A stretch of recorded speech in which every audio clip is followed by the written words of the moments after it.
voyez la structure qui est là-bas, juste ici.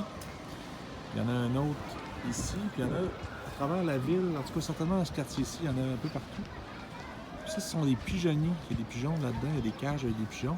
Puis vers la fin de la journée, ils vont sortir leurs pigeons. Il y a une espèce de compétition entre chacun des propriétaires de ces pigeonniers-là. Ils essaient d'attirer les pigeons des autres pour leur voler. Puis un peu plus tard dans la soirée, j'étais à peu près sûr que le show va recommencer. Là, ils montent sur le toit avec des drapeaux, ils sifflent pour attirer les pigeons. Puis c'est vraiment quelque chose. Je vais vous montrer un petit peu aussi dans le quartier où on est. Nous, on est juste à côté des pyramides. D'ailleurs, il y a un mur d'enceinte tout autour. C'est comme quelque chose ici. On sait pour les gens, on dit. Mais le quartier, c'est la misère, je dirais. Premièrement, il y a beaucoup de gens, des cochers, des gens avec des chameaux. Il y a de la marde, d'animaux partout dans les rues. Il y a des chameaux aussi qui s'en viennent. Les gens reviennent des pyramides, ils essayent d'amener des touristes sur leurs chameaux. Puis honnêtement, là, ça c'est bien documenté. Là, c'est vraiment. Il y a vraiment des crosses là-dedans.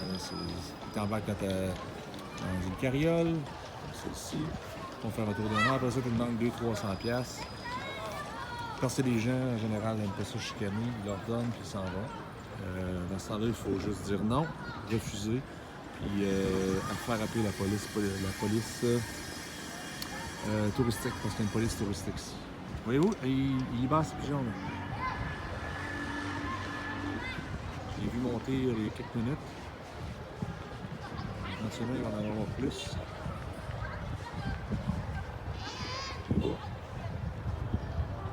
Il laisse voler, je sais pas si c'est peut-être juste pour qu'ils se dégourdissent, je suis pas trop sûr. Enfin, j'y reviens quand je le vois sortir avec ça. Ici, un autre point de vue de notre terrasse. Vous voyez, ici, là, la municipalité, elle ne s'occupe pas des vidanges, je ne le pas.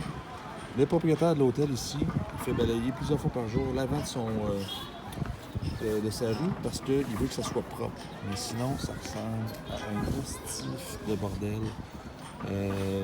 C'est malade. Puis en plus, ici, il y a tellement d'animaux. Il y a du caca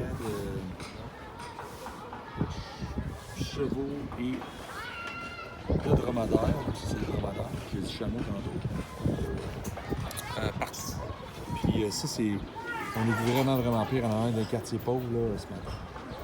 Je vais vous montrer autre chose qui est super intéressant ici, c'est que les maisons familiales ne sont jamais complètement finies. Voyez-vous, en haut ici, il y a un étage sans fenêtre, même chose là. La raison de tout ça, c'est que les jeunes hommes se font construire, ils restent avec leurs parents lorsqu'ils se marient. Ils vont habiter au-dessus de leurs parents. Et tant qu'ils ne sont pas mariés, ils ne vont pas finaliser la maison.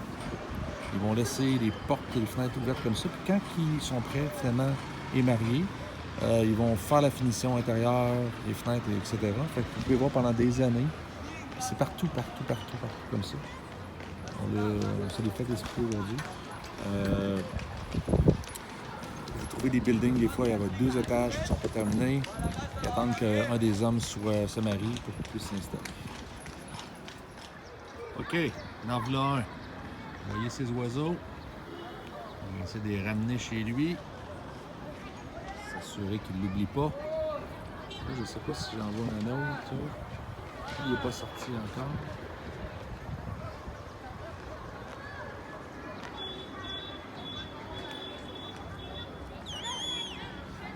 Vous l'entendez?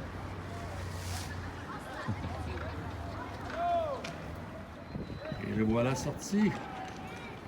Vous voyez?